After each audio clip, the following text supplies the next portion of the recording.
Welcome to my channel di Suara dari Timur, tempat orang Timur bersuara. Guys, sebagaimana yang sudah kita ketahui, malam tadi Timnas Indonesia ditumbangkan oleh Vietnam di final AFF Mandiri Cup 2025. Mungkin kita harus memberi gelar the special runner up in AFF.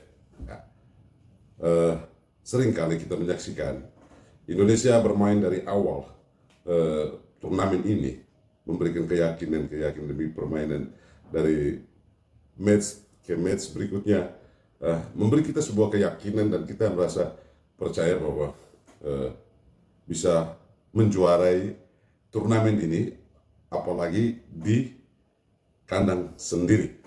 Ternyata kenyataannya berbeda, tetapi kita tetap memberi apresiasi, memberi support positif bagi seluruh pemain, tim kepelatihan yang sudah berjuang, memberikan yang terbaik yang mereka miliki untuk mengharumkan nama Indonesia di kancah sepak bola ASEAN usia 23. Namun hasilnya belum berpihak kepada kita. Vietnam sekali lagi meraih triple winner secara back to back, menjuarai AFF U23 kali ini. Tetapi dengan itu semua tentu bukan berarti kita tidak memberikan catatan bagi penampilan Timnas Indonesia U23 khususnya di final malam tadi. Seperti apa catatan-catatan yang bisa kita sampaikan? Ikuti ulasan berikut ini. Menurut saya penglihatan saya, baik saya nonton live maupun saya nonton kembali pertandingan siaran ulangnya, bahwa saya melihat pemain-pemain Indonesia memiliki penurunan performa, semangat khususnya. Nah, hal itu bisa kita buktikan di awal-awal pertandingan, kena semangat atau bahkan performa yang menurun, itu justru banyak melakukan pelanggaran di awal. Karik Ariel mendapat kartu kuning, kemudian ada Rainan Hanan, lalu passing-passingnya di awal-awal itu penguasaan bolanya mandek, justru diungguli oleh pemain Vietnam. Kemudian di lini tengah sekali lagi didominasi oleh pemain Vietnam. Kalau kita hitung statistik di awal-awal itu 56 berbanding 44, di mana 56 adalah Vietnam, 44 itu Indonesia.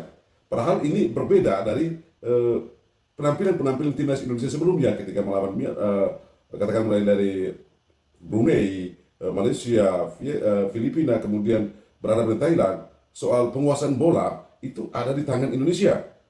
Nah, di kali ini di final justru penguasaan bola itu ada pada pihak Vietnam. Nah, justru itu mengganggu performa dari para pemain. Pertanyaannya, ada apa dari penurunan performa anak asuh Gerald van den Berg? Catatan kedua, bahwa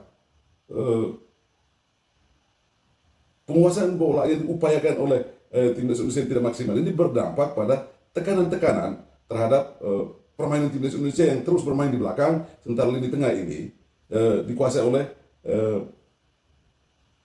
Vietnam.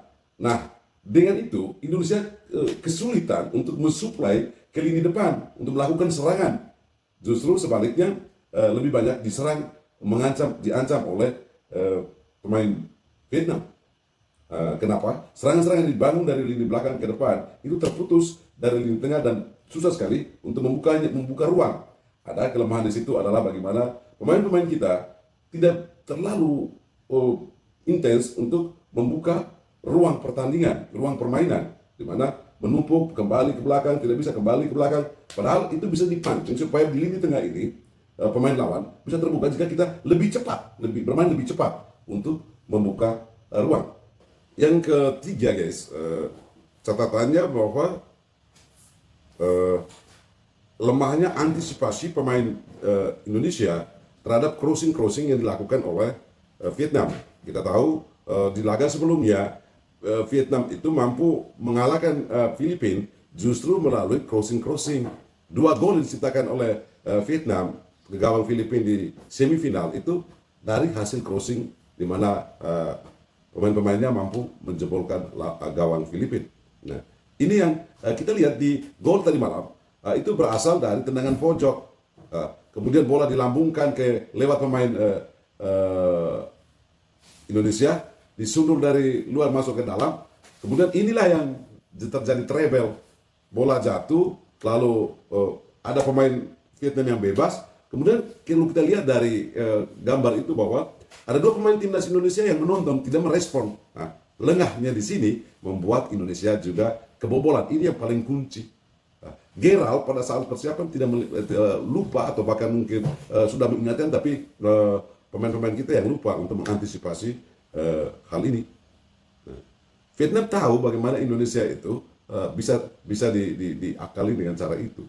Karena kita tahu bahwa sebelum-sebelumnya Vietnam itu sulit mencetak gol dari striker. Mereka memanfaatkan tendangan bebas, corner kick, seperti itu. Lalu kalau lengah maka terjadi kebobolan. Itu yang ketiga. Dan yang keempat adalah terprovokasinya para pemain terhadap dari aksi-aksi Vietnam. Dari awal di video sebelumnya saya sudah ingatkan bahwa para pemain kita mesti jangan terprovokasi dengan aksi-aksi yang diberikan oleh Vietnam. Di sini Gerald perlu belajar menurut saya. Gerald baru di Indonesia, baru di ASEAN atau di Asia, belajar bagaimana suasana atau katakanlah karakter permainan orang-orang ASEAN itu begitu. Don tahu saling provokasi. Ini liga-liga kelas bawah tapi emosinya tinggi. Nah, ini para pemain pasti terprovokasi. Nah, ini Indonesia justru tidak fokus seperti saat lawan Thailand. Jika terprovokasi, ini akan mengganggu. Bahkan tim kepelatih pun kelihatannya terprovokasi. Karena ada satu asisten pelatih karena kartu merah. Gerald di akhir pertandingan nggak mau salaman sama pelatih Vietnam dan pemain Vietnam ini. Maaf Coach Gerald, ini menjadi catatan. Pak Erik perlu juga membicara. Hanya begini catatan saya untuk terprovokasi. Ya, kita sebagai bangsa yang besar, ketika mudah diterprovokasi, tapi jangan setengah-setengah. 100% kalau terprovokasi, puas gitu. Maksudnya, ya. Maksud saya, supaya dibikin shock terapi, orang-orang yang mudah provokasi kita, negara-negara yang mudah provokasi dalam sepak bola, dia agak ragu sedikit, agak tanggung sedikit. Jangan mempermainkan harga diri kita dengan provokasi-provokasi. Kalau memang kita mau reaksi 100%. Jangan setengah-setengah.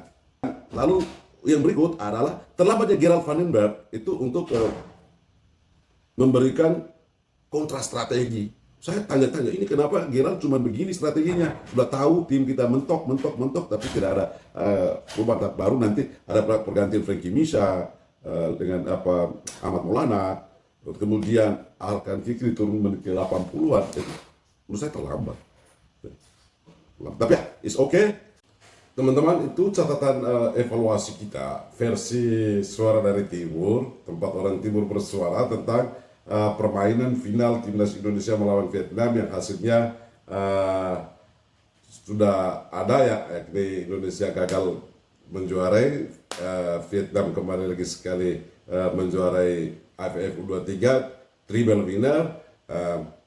Tentunya kita tetap bersyukur dan berterima kasih kepada Coach Gerald Vandenberg dan adik-adik kita yang bermain malam tadi, walaupun ekspektasi kita tidak tercapai. Tapi tetap kita acukan jempol sebagai bentuk nasionalisme kita. Nah, terima kasih telah mampir di Suara dari Timur, tempat orang Timur bersuara. Jangan lupa like, comment, subscribe, and share video ini. Sampai jumpa di kesempatan berikutnya.